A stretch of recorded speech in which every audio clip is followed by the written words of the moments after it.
tous, on se retrouve aujourd'hui dans cette première vidéo top 10 de jeux. Vous aviez été nombreuses à me le demander lors du sondage que j'avais partagé sur ma page Facebook.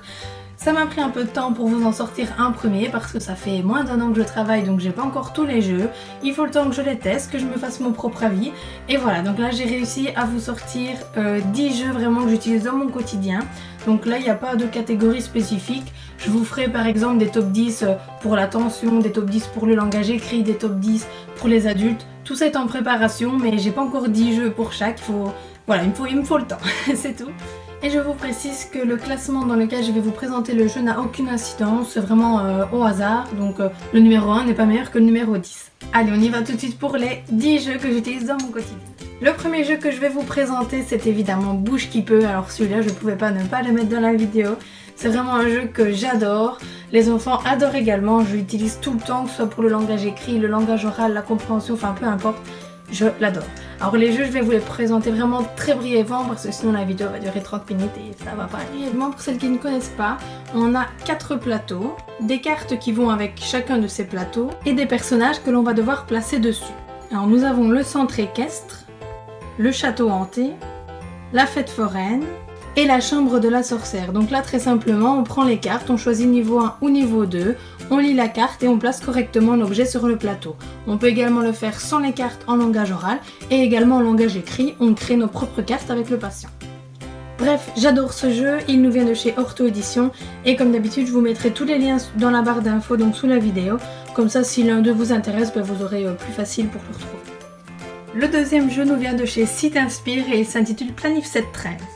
Donc dans ce jeu nous avons 3 planches recto verso, donc qui représentent 6 plateaux différents, un livre avec différentes histoires et consignes, et un feutre pour écrire directement sur les plateaux. Trop cool.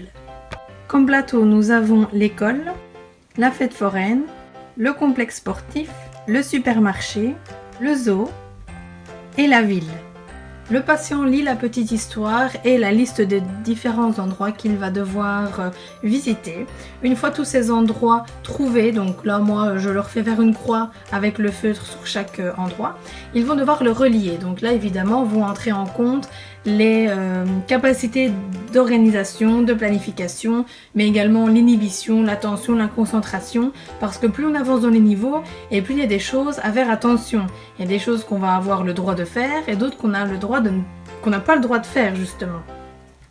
Et on peut également travailler au niveau de la mémoire, car si on ne laisse pas le texte devant, ils vont devoir essayer de retenir tout ce qu'ils ont le droit ou non de faire.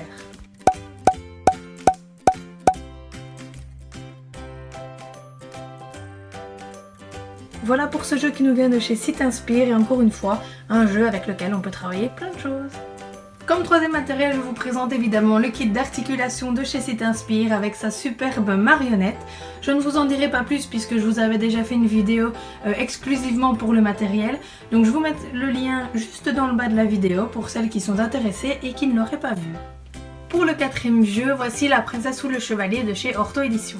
On retrouve le superbe plateau, toutes sortes de cartes et des bijoux à remporter.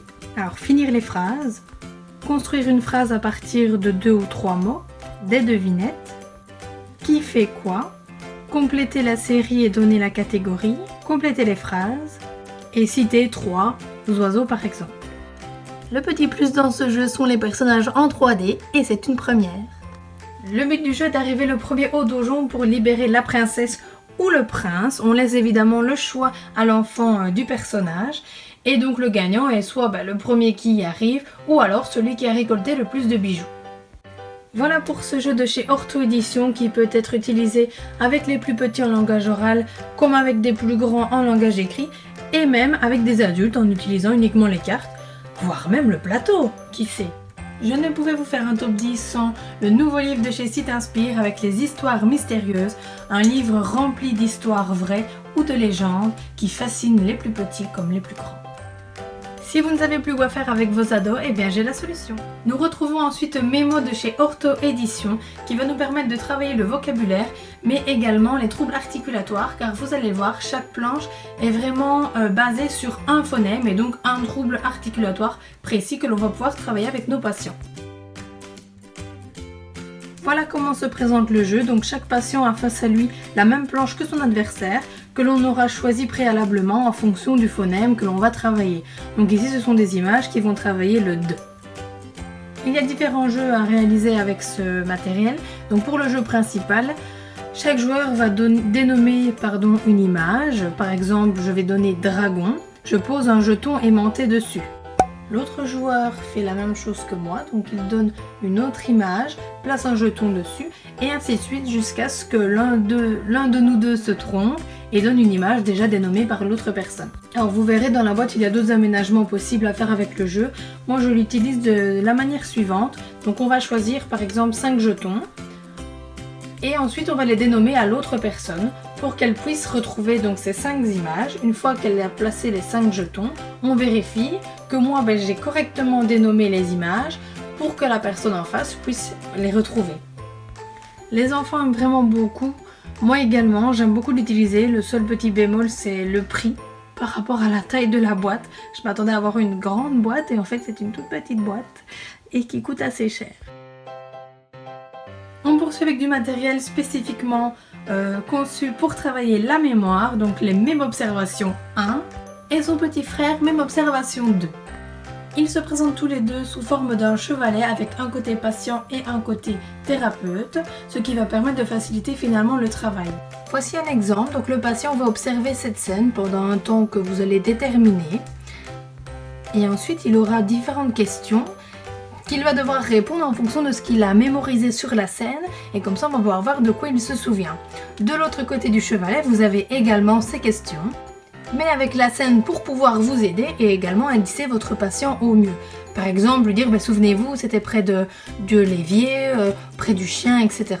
Les deux tomes se complètent parfaitement, donc aucune redondance d'exercice entre le numéro 1 et le numéro 2. On peut les utiliser tout à fait avec les enfants comme avec les adultes.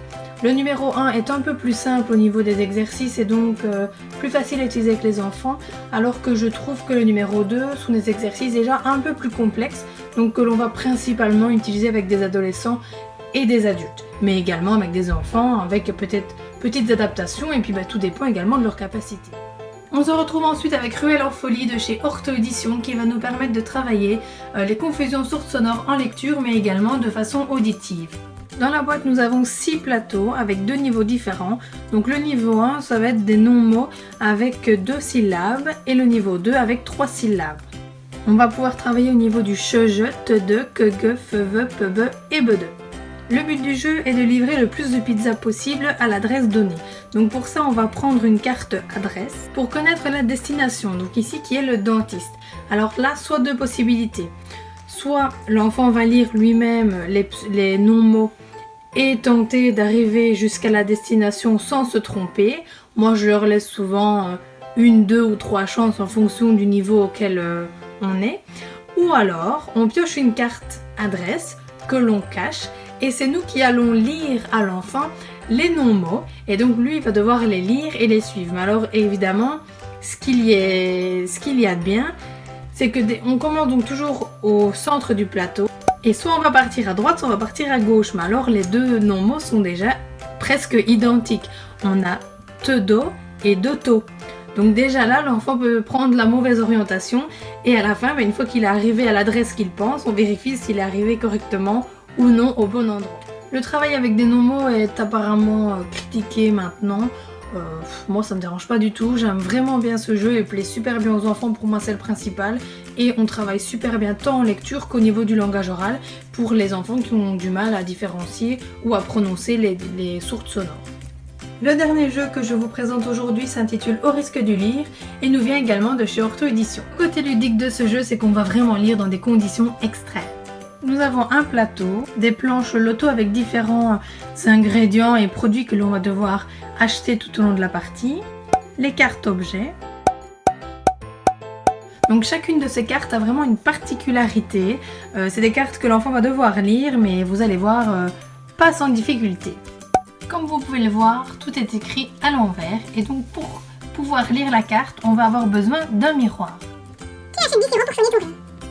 Pour les cartes perroquet, il n'y a aucun espace entre les mots, donc il va falloir faire la césure correcte entre chaque mot pour lire la carte. Pour les cartes hibou, il va falloir décoder la carte grâce à une petite carte code comme ça. que l'on va placer. Tu as besoin de beurre et de lait. Pour les cartes escargot, toutes les syllabes ont été dédoublées et donc l'enfant doit réussir à lire en faisant abstraction à la seconde syllabe. Pour les cartes lapin, tous les mots sont visibles mais dans le désordre, il va donc falloir les organiser pour lire la phrase. Et dans les cartes cochon, il y a des taches sur les mots donc il faut réussir à les décoder. Le premier qui réussit à remplir sa planche loto, donc qui est finalement une liste de courses, remporte la partie. Voilà pour cette première vidéo top 10 de mes incontournables du moment. N'hésitez pas à me dire si vous avez aimé cette vidéo, si vous en voulez d'autres. En tout cas, je vous en prépare sur certains troubles et patients, donc ça sera un peu plus spécifique. N'hésitez pas également à commenter vos incontournables à vous, ça peut toujours intéresser d'autres personnes. Et en attendant, je vous dis à lundi pour une nouvelle vidéo.